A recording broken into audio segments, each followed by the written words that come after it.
So the continuation of today's topic is euphemisms. A euphemism is slightly different from, not slightly, it is different from metaphors. And I would like to talk about euphemisms and their usage in persuasion and political discourse. So here is the common definition of euphemism.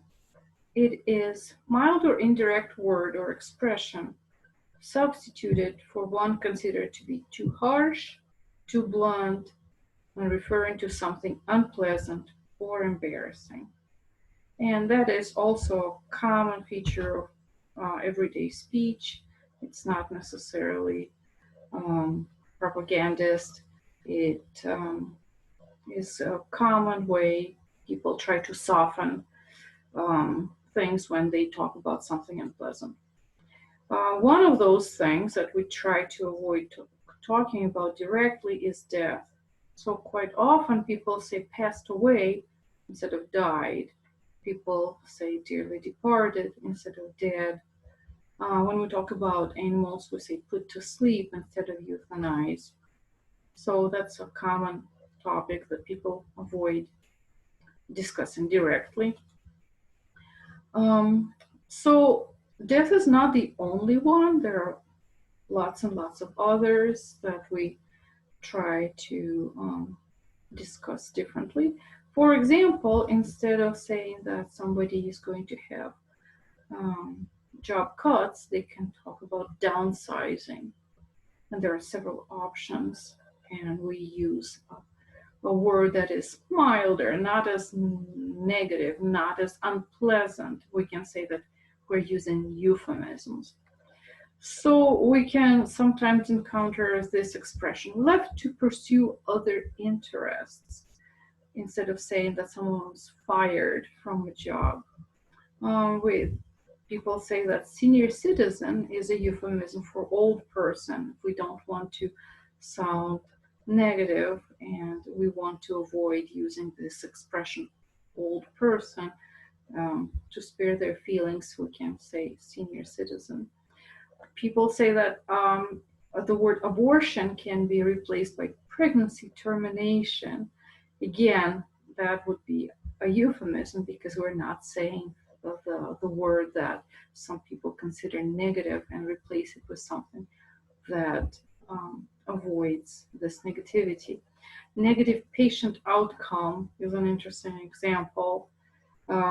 If the hospital does not want to admit that there was patient's death, there's no way not to admit it. It just, we play with words to hide the negativity of the event and try to replace it with something different. Okay, so all of those are examples of euphemisms.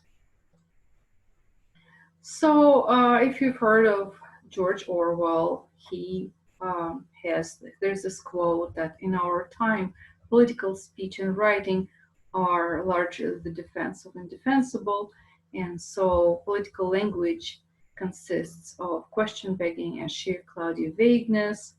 And when defenseless villages are bombarded from the air, the inhabitants driven out into the countryside, and cattle is machine gunned, the huts set on fire with bullets, this is called pacification. So you can read this full quote, just discussing the way that people try to avoid responsibility for their actions by playing with words and replacing unpleasant words with euphemisms. Interestingly, the National Council of Teachers of English has been awarding the doublespeak, and doublespeak is the term that George Orwell coined as a word for using words that hide the meaning. Anyway, so the NCTE has been awarding the doublespeak award as an ironic tribute to public speakers who have perpetuated language that is grossly deceptive, evasive, euphemistic, confusing, or self-centered since 1974. And so in the next slide, I'm going to talk about some of these awards that um, NTC, NCT, excuse me, given out. And some of them went to the military because we try to avoid speaking about the military damage. So in 1974, the award went to people who replaced the words bombing raids with air support. If you hear air support, you don't know what it means unless you are in the know about what those people mean, that actually that places were bombed. 1979, there was an explosion, and people called it energetic disassembly. And so the resulting fire was called rapid oxidation, and reactor accident was not a reactor accident, it was abnormal evolution. So examples of not just euphemism, but the euphemism that was used to hide the truth from the public and try to soften the information. In 1984, killing was called the unlawful or arbitrary deprivation of life, which is true. However, well, it's still killing.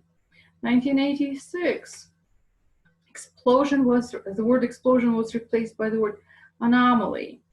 That was the Space Shuttle Challenger disaster. And so when it was discussed, it was described, people replaced the words explosion with anomaly. Astronauts' bodies were not called astronauts' bodies. They were called recovered components. And astronauts' coffins this expression was replaced by crew transfer containers. In 1991, the award was given to people replacing bombing attacks with efforts. Bombing missions, visiting a site, and warplanes were weapons systems or force packages. Okay, so it's really hard to know what is being discussed if it's not an airplane, it's a force package. You really need to know what those people are discussing. And in 2017, lies were called alternative facts, which can be seen as a euphemism, right? If you don't want to admit that something is a lie, say, oh, it's not a lie, it's an alternative fact. There are more examples, and again, a lot of them are related to war just because it's an unpleasant topic to discuss, right? So civilian casualties are not called civilian casualties, they're called collateral damage. Precision bombing is not bombing, it's surgical strike. Saturation bombing, when a whole area is covered in bombs, it's laying down a carpet. Bombs are not bombs. Bombs are vertically deployed anti-personnel devices. Prisoners of war are not prisoners of war anymore if they're called enemy combatants. Torture the word torture was replaced by enhanced interrogation, or it was replaced by extreme rendition. The word killing was avoided, and it was replaced by neutralizing. Instead of saying dead soldiers, some people say non-operative personnel, and mistaken shelling of one's own troops is incontinent ordnance. So these are all examples of euphemisms, and you will need to find your own examples and post them in discussions. Okay, this is your next assignment.